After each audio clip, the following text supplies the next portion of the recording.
In our previous tutorial, we covered how to create drop-down menus in Google Sheets with Google Apps Script. In this tutorial, I'm going to show you how to retrieve data validation drop-down information from a cell with Google Apps Script. So I thought a fun way to introduce you to this would be to find a sneaky way for us to prevent the user from making an edit or editing the drop-down menu. So what I have here is just the beginning of a text-based RPG game. Now, I can't share this as view only for my readers. I have to share them as editors. So what I might do is protect this cell here and all the cells surrounding this drop-down menu, and then we'll have a display cell here for the user to be able to see. We'll have to do some fancy editing, which you won't cover in this tutorial, to protect that one as well, or revert it back should it be edited. So let me show you what I mean with my test account. So as you can see here, I'm in my tester account and the drop-down menu just doesn't appear for me to make any edits on. So this tester, this person who's viewing the account, needs edit access. Because they need edit access, they will be able to use this drop-down menu and select an item. But also, if they're a naughty adventurer, they will also be able to make an edit to this drop-down menu. And we want to prevent that. Now, we can't prevent that entirely, but we can do some workarounds to make it change somewhat. And during this process, it will allow me to show you how to retrieve data validation drop-down information from a drop-down from a range criteria. So let's dive in. I have a copy of the starter sheet in the links in the description below, and your starter sheet should look a little bit like this. So pause now, make a copy, open up your Google Sheet, then open up extensions, app scripts, and you should see something similar to this. Let's dive in. Let's have a look at our code.js file. Now you note here I'm missing the file handler. I've just gone into DevTools to delete that for now to make it easier for you to see. So up the top here I've added in 4 global variables. The first one is the drop-down range, the GOAT, the Great Paddock Adventure, C4. So that's this sheet tab on cell C4, which is our drop-down list here. Now, we've also got a data sheet, and that data sheet is handling all our story information. That's going to be drawn from this X lookup in this cell B6 here. Now, I can open that briefly for you, and you'll be able to see the data sheet in here. Okay, let's go ahead and hide that again. Nice. Okay, we also have a data range name. So for that data, for that drop-down, for column C, there is the data range story data.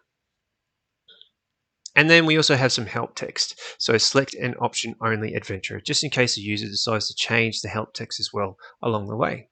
All right, so let's get started on our onEdit function here. So that's going to be the function that occurs when the user makes a change with the dropdown or makes a text change here. So you'll note at this stage, if the user makes a text change to some other option like cheese, for example, classic, there's a help text that says selection option only adventurer. So they can't make those changes. Okay, so in our edit file, the first thing we need to get is the range. And if you remember from the previous tutorial, the event parameter, or in this case the E, has a object property called range. So we can call the E.range property here. From the E.range, it's just like the spreadsheet app, get active spreadsheet, get range. And then you put in the range and that's the result. So it gets the same piece of information. Once we have our range, our first task is to compare the selected range that occurs on edit with the drop-down range that we have up here. So we need to make that comparison. So we'll need to get the sheet name, and we could do that from the range, getting the sheet, so going back to the sheet from the range, and then getting the name from that particular sheet, similar to what we did in the previous tutorial.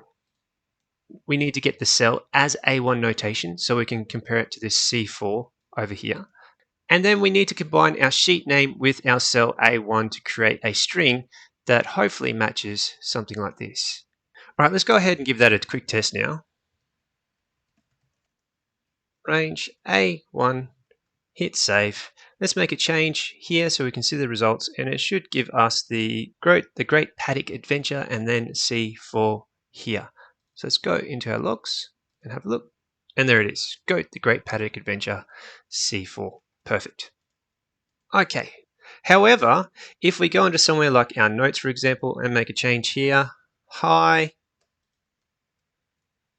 like the cheeky adventurer that we are, and then we go back and check out onEdit, it of course will give us notes B21, which is exactly where it is.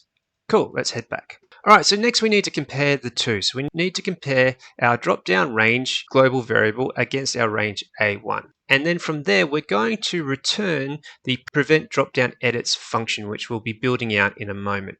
So once range A1 and drop-down range has been compared successfully, so it means that we are on the correct cell C4, then we are going to execute the prevent dropdowns edit. That's going to take the parameter range, which is this range, so eRange, and then e.user, which is another property of the event parameter. And e.user is going to be the user's email, as you're familiar with in the previous tutorial. Okay, so what's happening in the prevent dropdown edits function down here? Well, it's going to check to see if the selected dropdown has been edited, and if it has, it will reset the dropdown. Now, there's a couple of approaches you could take here. You could just say every time there has been a change to this dropdown menu, then we're just going to rebuild it. The rebuild process is relatively fast and maybe not noticeable. However, we can do some validations just to update it only when a change or significant change to the drop-down menu has been made. Now, before we dive into a validation, let's do something familiar and build a new data validation for this C4 and duplicate, basically mimicking what we have here. And we're going to do that inside this internal method here called rebuild rule. And that's going to also take a text message. Okay, so what's going on here? So inside our rebuild rule, the first thing we've added is our data range. So our data range in this case is going to be a named range. It's data range name, which is up here. So story data. Just to give you some context, that named range, if we go into format data, name ranges, you can see, or cancel that one, you can see there's in this sheet 2 story data, A1 to A6 is our name range. So let's go back and have a look at that. I'll open that up one more time, and you can see that it is these selection items here. So A1 down to A6. Let's go ahead and hide that one again. Once we have the range, we're going to set our rule, and our rule is going to get a new data validation. And then we're going to require the value inside a range because our range is in a set of cells in our Google Sheet. And that range is going to be found at data range. Then we're going to set some advanced rules.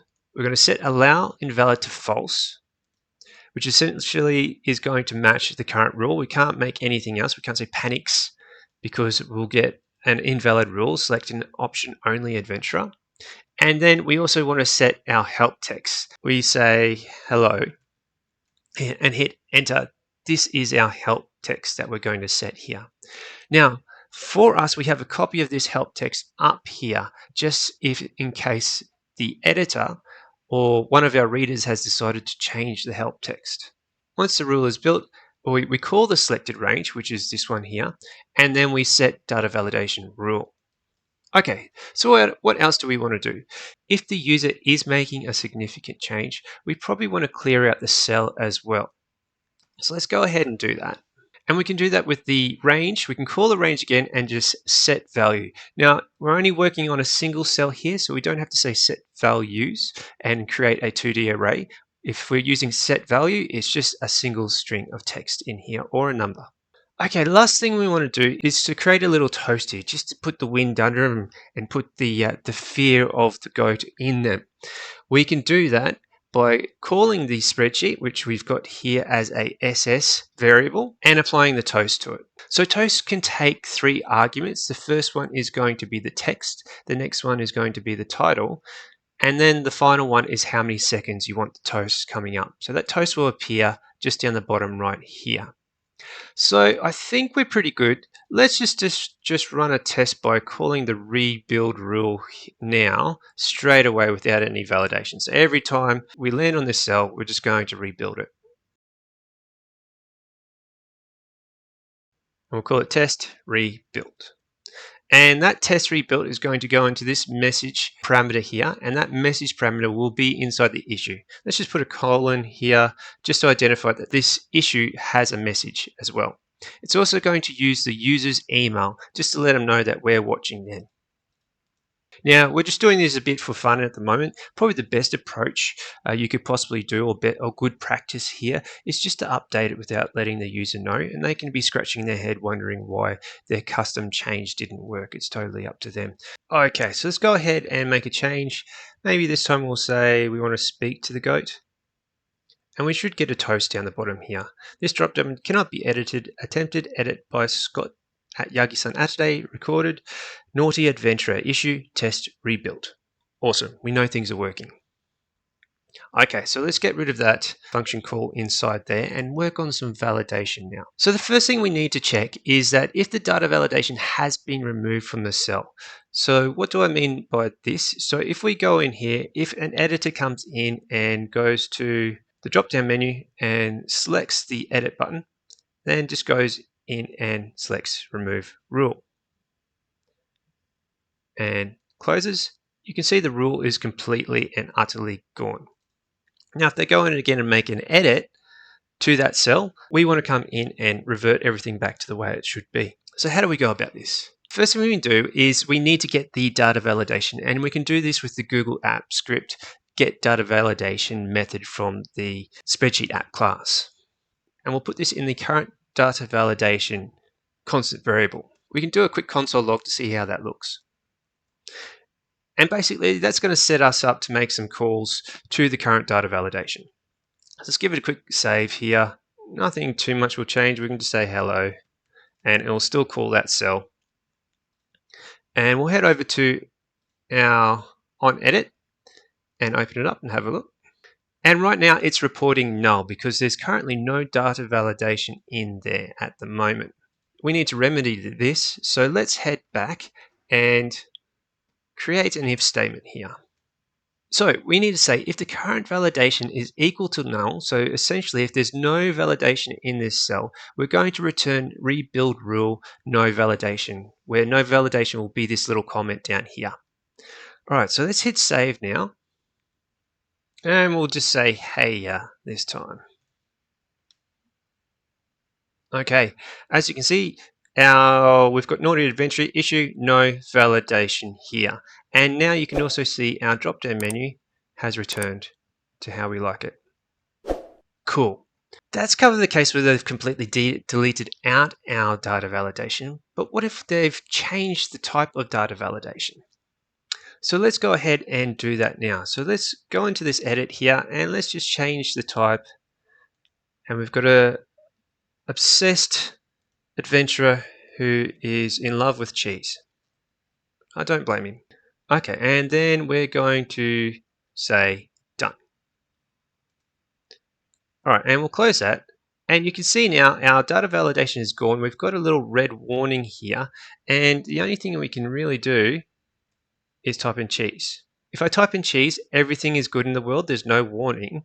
However, it hasn't reverted us back to the state that we want to be in. We can check the criteria type of the data validation that we put in the cell. So let's create another constant variable here, and that's going to be called validation type. And then we're going to set the current data validation from up here on line 76, and then call the get criteria type method. And if we just open this up here, you can see that this is going to return a particular type of that criteria. Okay, so to see what that criteria is going to return, let's just console log. I'll copy that and paste that in here and see what happens. We'll hit save.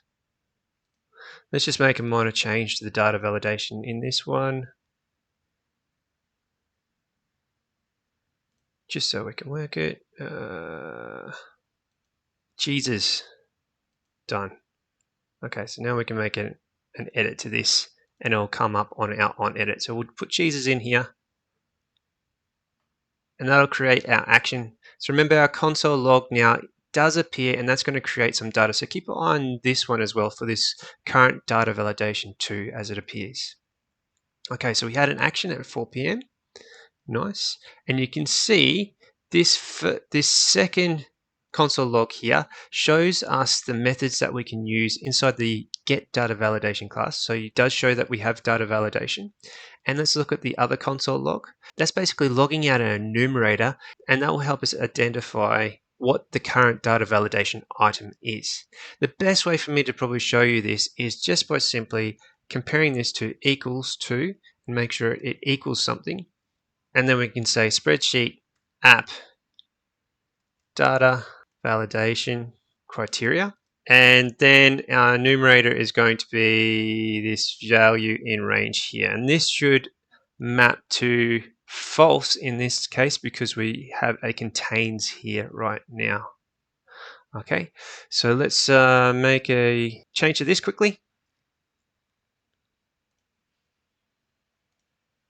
Back to cheese. Good, well done everyone.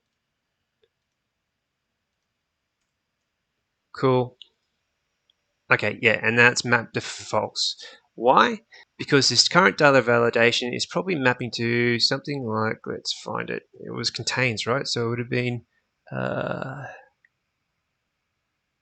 text contains. Let's see if this one maps to true. We'll hit save. Let's delete that one out and then type in cheese. So we should have 2 onEdits that have occurred, and we'll do the top one. I should have done that the first time.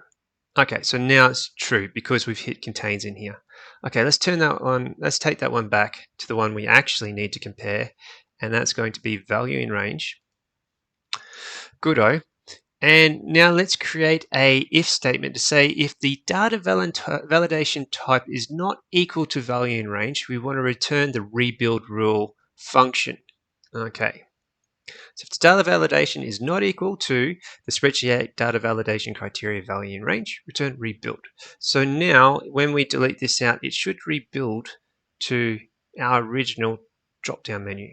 Okay, so now we're back to normal. And then we're going to say issue validation type change. And that was this one here. Cool. And we can see that it's false, occurred as false again. Cool.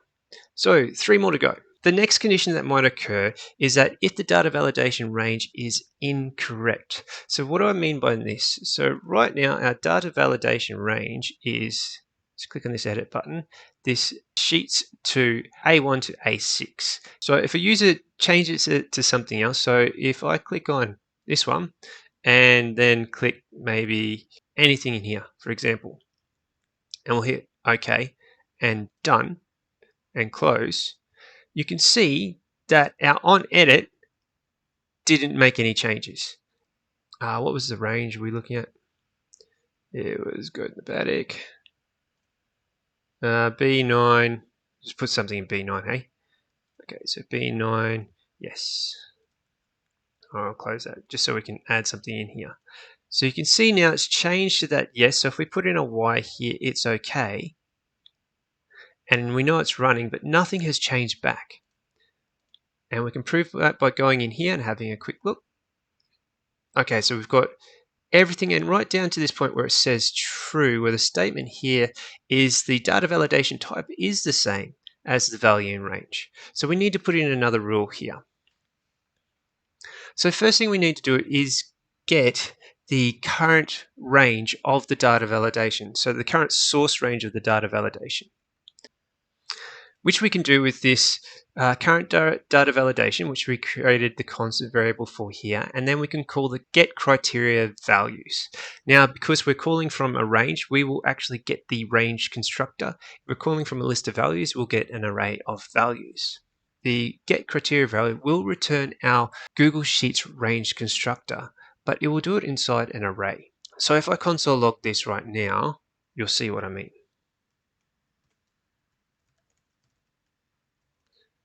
Oh, current range is not a function. It's not a function. Okay, so let's just delete this tab and then select Y. Okay, you can see now that we've got something that might be fairly familiar to you is all the methods for a range.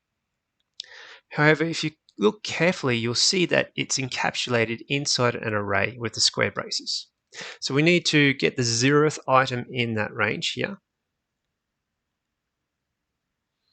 And now we can use this range information to compare it against our named range information here. Okay, So we're going to create a current data validation range in A1 notation as a string, and that's going to contain the sheet name, which we could call from current range get sheet, and then get the name of the sheet. Then after our exclamation mark, we want to get the A1 notation of the current range with current range.get A1 notation. At the same time, we want to do the same thing for the actual data validation range we need. And we can do that by first getting the named range. And you can see we're doing some double handling here. So we've got spreadsheet app get named range here, data range name, and we've also got that up here. So you know what we could do? Let's just cut this out of the rebuild rule because it's inside this function anyway, and we'll put it down here so we're not duplicating our work. And I'm going to select data range here, and I'm just going to call that equal to the actual data validation range, just so we're disambiguating from the current one. Then we need to create our range string, just like we did previously with our actual data validation. So our actual DV range as an A1 notation is going to be this actual DV range, get sheet, get name, just like up here, and then the actual range, get A1 notation. All right, let's give this a console log, and we'll compare the two items to see how it looks. Okay, so let's delete that, and then we'll select Y again. Let's head up to our logs. Okay, so let's scroll down. We've console logged that. We know what's going on here. So here, our current location for our data validation drop-down is this one here. However, the one we want to be in is this one here. All right, good. So we can compare these two here, and if they don't match, we can start our process. So let's go ahead and create another if statement.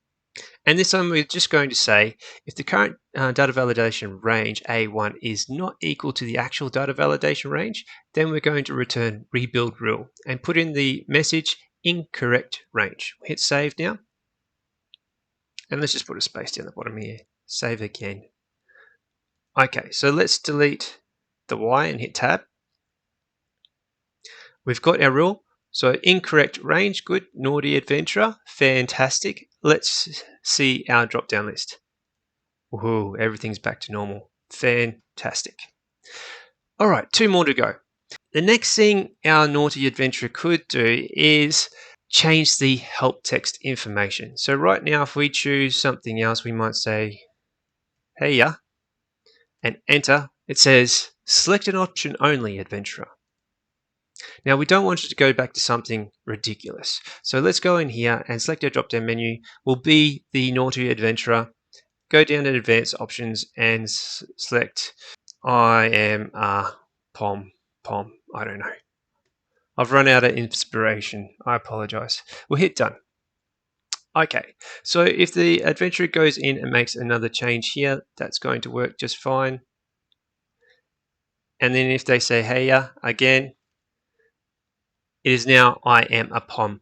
And I'm sure they are on the floor wriggling with mirth and laughter. However, it is upsetting us greatly. So what we need to do is to check for a change to the text information here. So how do we go about doing that? So let's create another constant variable.